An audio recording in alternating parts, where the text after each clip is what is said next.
Hello, this is Gray Hughes of Gray Hughes Investigates on YouTube. Please hit that like button, share, and subscribe. Today's video is regarding the Kohberger case and the white Elantra again, because that's for me, is the biggest issue in this case. I think you could actually make a strong case against Brian Kohberger even without the knife sheath in the house and the DNA. The Kohberger's white Elantra is so compelling, giving the time frame that it's seen, etc. Now, there's people out there, the people who believe Kohberger is innocent, it's just a belief that they have. It's not based on facts or common sense, logic, or reason whatsoever. The white Elantra is 100% Kohberger's Elantra, and Ann Taylor even admits it. She says that at 3:29, the state proved that his white Elantra was within a quarter mile, but there's no chain of video, she claims, because you can't absolutely see that the front license plate is missing because of the lights on the headlights. However, the timing of the vehicle in various locations is very, very damning, and the vehicle is consistent with the white Elantra. You'd have to have no common sense at all to think that at 3:30 in the morning there's this other white Elantra driving around, and in some instances it doesn't have a front license plate. And then there's people that say, man, there's 26,000 Elantras in the area, Gray. And then I say, well, there's only 25,000 people that live in Moscow, Idaho, so every one of them has one? Or when that information came out, they were talking probably about the Northwest. There's 25,000 Elantras in the Northwest, not in Moscow, Idaho, or even Pullman, Washington, etc. It's insane, you guys. Use common sense. So as we know, the white Elantra was seen originally, this is the first time we know about it, in the probable cause document. Now, there could be, since that time, that they went out and found additional video of the white Elantra that Ann Taylor obviously isn't going to tell you about. So at 3:26, right here, it drives by, and this is on Indian Hills Drive. And just to give you the full perspective, this is Pullman, Washington over here, and then they first see it at 3:26 here on Indian Hills Drive. So likely the vehicle came in like this, or it even could have turned in like this, and then came in on Indian Hills Drive, and then made its way up to, I think that's called, Steiner Avenue, took a left, and then right here at 3:28, just 2 minutes later, and I was there, I actually timed it. When I say I was there, I don't mean that night, okay? Here comes the psychos. Did you hear Gray? He said he was there. When I went and visited Moscow, Idaho, I drove this route, and I have a video out there, and I've been looking for it, but I can't find it. But there's one where I literally drive by this exact spot, time it, and there's a live stream where we do it live, and you go right back by here 2 minutes later at 3:28, and that's where the A&W camera picks up the Elantra missing its front license plate. So if you go down the street view, you look over here on that building right there, there's surveillance cameras, and apparently as it's driving this direction, it picks up the front license plate. All right, so I guess if we just go straight down here, it's not really too far, it's just right at the end of the street. And at 3:29 up the road here is where the vehicle is spotted on Ridge Road. Okay, so I'm just going to go up to that location. I have a whole bunch of lines around the screen here because they're it's just all the mapping that I've done over the years. But if you're right here, apparently that building right there filmed the Elantra heading that direction. Okay, so then it goes up here at 3:29, and that's the one that Ann Taylor admits that is Brian Kohberger's vehicle. So it drives by right here at 3:29, and then it comes up, and then right here at 3:29 and 49 seconds, the vehicle is spotted on a camera that is up on a building up there. But during the winter months there isn't foliage on the trees, etc. And you can see it from right here. So it's on that building right there. Okay, so that's the one that filmed the Elantra driving by, and that is at 3:29 and 49 seconds. Then at 3:31, the vehicle is driving back here. All right, so let's take a look at some of that footage. So this is the shot down Linda Lane that I was just showing you. Okay, so let's go back to that again, right here at 3:29:49. So I'm trying to explain this to everybody so it's just really obvious and clear. It seems like it's still confusing to, like the Kohbergers really almost intentionally don't want to understand something. So we're looking up this street right here. There's a building back there. And then right here, as you can see, that's the shot from that building looking down at the street. So watch. This is, let me zoom out a little bit. You can see right here it's 3:29 and 1 second. And the car isn't there yet. So for the next 30 seconds or so, it's driving from the Ridge Road address. And let's get that precise address. It is, I think it has like 1125, I think it said. Let's see. Yeah, 1125 Ridge Road. So as it was coming by here, that camera picked it up. It drove like this, and then it comes by Linda Lane.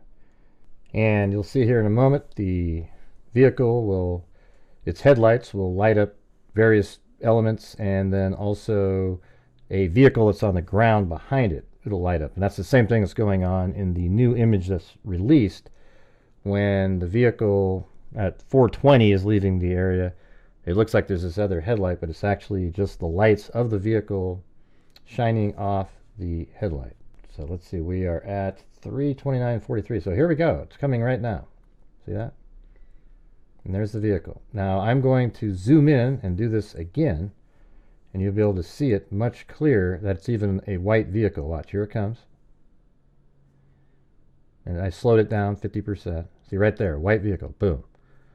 Definitely you can make that as a white vehicle. Now if you choose to say it's not a white vehicle and you can't tell, that's just you being willfully, I don't know if the word ignorance is correct, but you're intentionally not trying to understand something. So this is 3:30:48, that same vehicle. It's coming around now.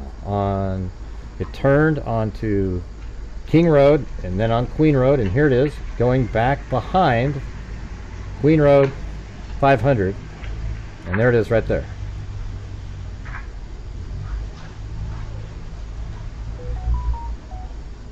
All right, see, that's 3:31:10 right there. And that absolutely matches. So what we have here is 3:29:49, and then it comes around, drives up this direction, and then comes back here at 3:31:10. And it's already back over here at 3:31:10. So like, it absolutely matches perfectly. I've timed it out. Every single element matches up.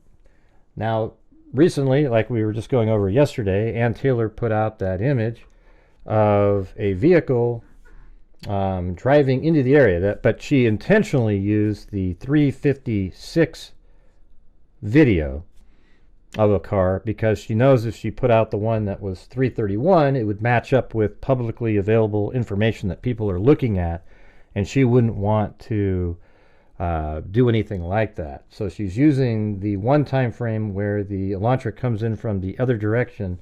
I believe it comes in like this at 356 based on the timing. I'd have to go back and look. I was trying to find that video as well, but wasn't able to. And here's what that vehicle would be doing as it comes back. I believe it came in from this angle on the 356 loop. All right, I'm just walking it, but this will give you a much better understanding of the area. All right, so I'll look around. This is just like those 360-degree videos. You can look around. And this is King Road. And then that's Queen Road right there. And this is where the three-point turn was made, by the way. But look at right there. See how steep that is? You can see it. And it's interesting too, as you can see it's sloping here, and I just realized that you can actually see when the headlights are coming up to the top of the hill, the lights are higher on the trees, and then it comes down. I'll show you that here in a second. But again, that's 1112 King Road. That's where the camera is, and it was filming the vehicle right back there. Then the white Elantra would be driving back here and going around. And we know that at 356, the Elantra goes around the back of 500 Queen Road as well. So I'll show that here in a minute. But there's 1122 King Road. Sorry for all the messages on my phone, but I'm waiting for something important, so I got to leave it on. All right, so this is 500 Queen Road right here. Going back behind it. And this building here and this building right there, you can see on the camera that's mounted. I'll show you where that is when we go around back here. But again, see how steep it is back there?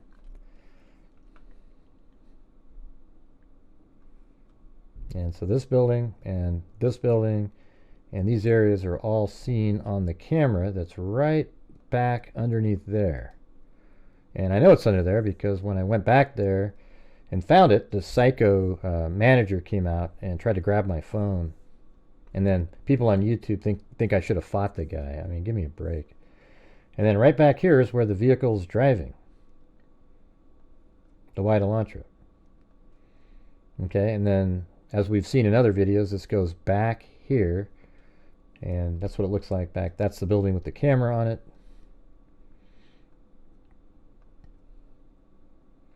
And then we'll make our way around to the area where likely Kohberger parked his vehicle. The white Elantra drove just like this down here, and then you can already see 1122 King Road right there.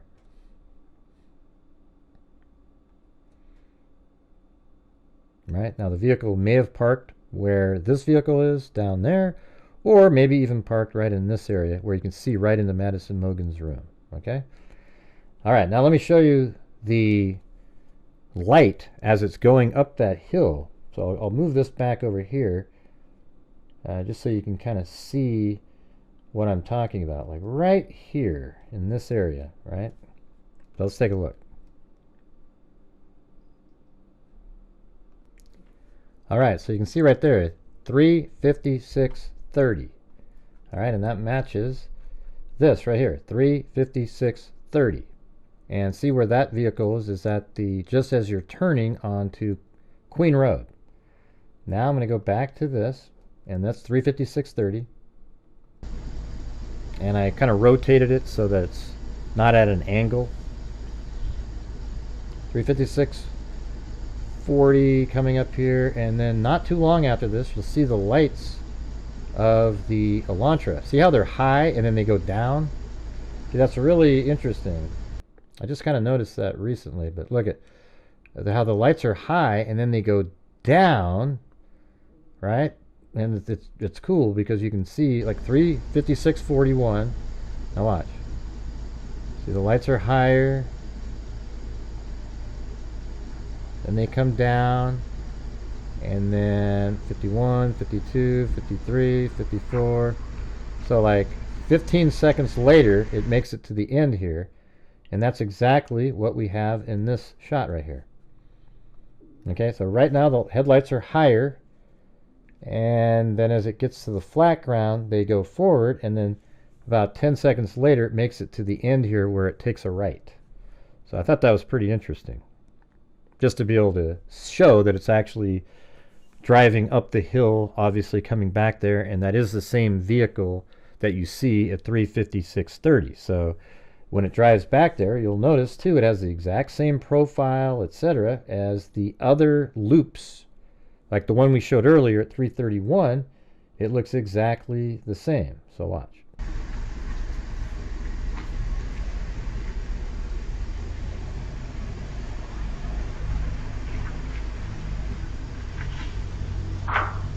See right there.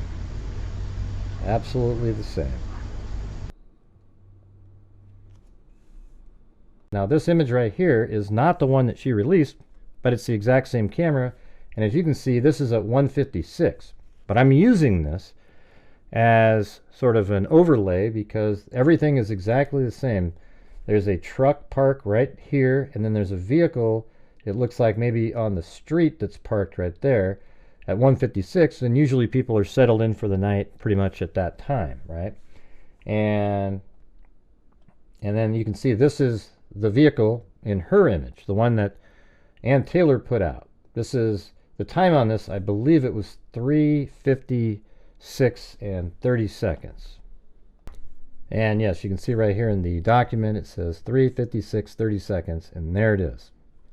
All right, so what I did was I placed it in the scene with the image that I already had and did a perfect overlay of it. So watch, I'll blink it on and off, and notice even, see these little miniature pumpkins? I think that's what they are.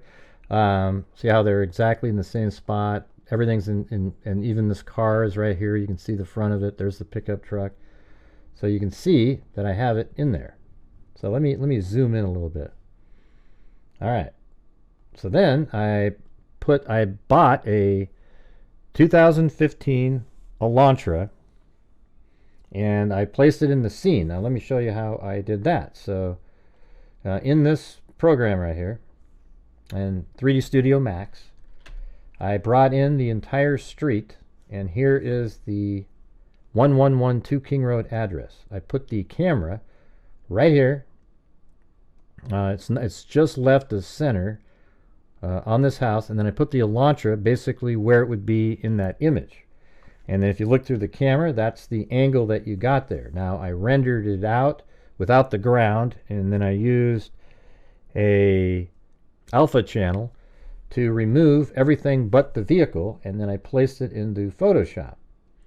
And then I scaled it to match this vehicle because we don't have all the settings from the camera that's on the building. You know, so I just put it in there exactly. It's got the correct angle. So here it is right there. See that? And then I go back a little bit. I took this and I created a mask because the vehicle is behind part of this. So I created a mask using this. And so if we put that right on the top, there it is. Okay, so I used the mask of what was already there. There's the vehicle that's outside. This is the pickup truck. And then there is the white Elantra. Now watch how startling this is. When I turn on and off the white Elantra, can't you see how absolutely incredibly well that matches? And this vehicle right here is merely, it's probably the worst one that she could find. And I was talking to a friend on Facebook, and they believe it was probably sharpened. It does kind of look like that, where that sort of creates a little jaggedy angles and stuff like that. But regardless of that, look at this, you guys. Let me zoom in even more. I mean, just check it out. You can't see how that's just absolutely an incredible match, and the vehicle will be consistent with a white Elantra coming in. It even has the molding that comes out here, and you see it there. Okay, so I think you know, obviously, in my opinion, I believe that's the white Elantra based on the timing, etc. I showed you timing from earlier. It's 3:29 and 3:30, 1 when it comes back around, and this is the 3:56:30 because it's going to have the same information. This camera is going to pick up the white Elantra at the 3:31 loop, the 3:37 loop, the 3:56 loop. It's going to pick it up at the 4:05 loop when it comes in, and then when it turns around and goes back towards Queen and King, it'll film it driving that direction. Then it'll film it doing a 3-point turn, and then it'll film it coming back towards the camera, just like you're seeing right here. And then it goes back around on behind 500 Queen Road, right? And then it ends up parking somewhere inside of this area. So I have this, I don't know if you can see this kind of a weird shape that I have right there, but that's the only place the white Elantra could have parked before it left at 4:20 without being seen on camera again. So it would have parked somewhere in this area, And then inside of that 12-minute window is when all 4 victims were killed, and a knife sheath with Brian Kohberger's DNA was found on it that was left during the commission of the homicides. All right, now if you think, well, how do you know, Gray? It's just common sense, everybody. Use common sense.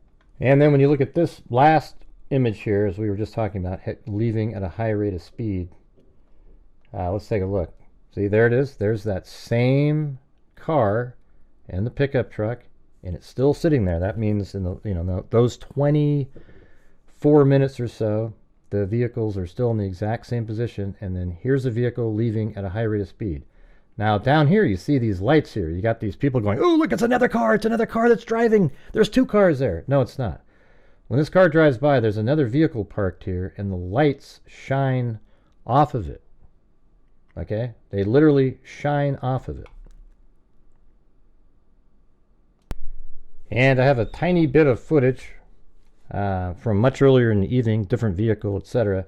But it'll show you the same situation. So there's that vehicle parked there. And then look down here. See that light? That's the same light that you see in this video with the Elantra driving by. Now watch this. I'll just scrub it by. See how that's just a light on the vehicle right here? Okay, so there's people that want you to believe that there's 2 vehicles driving around because it's a still frame, and they just tell you stuff so that you'll believe it, but it's not real. This is just a random sedan driving by at a different time frame, and see how you can see the lights going off the vehicle in front of it. Okay? All right. Well, I hope you guys found this video interesting. Don't let yourself be fooled by all of the crazy pro-burgers out there that'll sit there and they'll try to sell you a bill of goods on every single aspect of this case. So the thing is with Ann Taylor, it just doesn't seem like she has anything to work with, and I think she's trying. She's doing what an attorney is supposed to do, is try to throw everything in the kitchen sink at it, but it's not really working for her. Everything that she brings up has a much more logical explanation, or what she argues is something that just doesn't really make a lot of sense. It's kind of nonsensical information, and I think that's why you see the judge with his head in his hands a lot while she's talking. And even Ann Taylor herself, you can see the look on her face. She realizes what she's saying is not really meaningful at all, and for her to sit here and tell you that you can't make out that it's an Elantra, therefore it's not Kohberger's, you can't claim it's a chain, when you just use common sense and logic, that the vehicle is seen driving around doing loops in the area, and including at 356 is one of the other loops that it made. She doesn't want you to be able to put it together that it's the same vehicle, because you can't absolutely say, look, it doesn't have a front license plate because of the lights that are blowing out the image. But I would say this: pretend that you see a video of somebody walking down the street.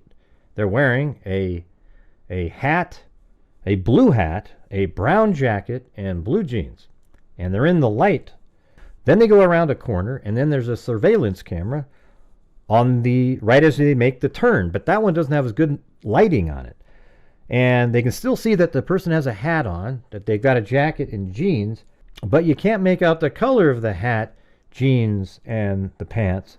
So you go, whoa, that's not the same person. Everybody with common sense knows that after the person makes that turn, that it's him continuing as the camera picks him up making the turn. Okay, it isn't that the original person magically disappeared and then another person just magically reappeared there wearing similar clothing but just happened to be in the dark. I mean, it's just absolutely insane, everybody. Use common sense and logic, and it'll get you a lot farther than pretending that Dylan Mortensen or Brett Kopacka or all these other people that these wackos on social media try to get you to believe in. All right? You'll be in a much better place. Trust me. All right, everybody. Thank you all very much for watching. Leave me a comment in the comments section. I'd appreciate it. And as I always say, until next time, be safe out there.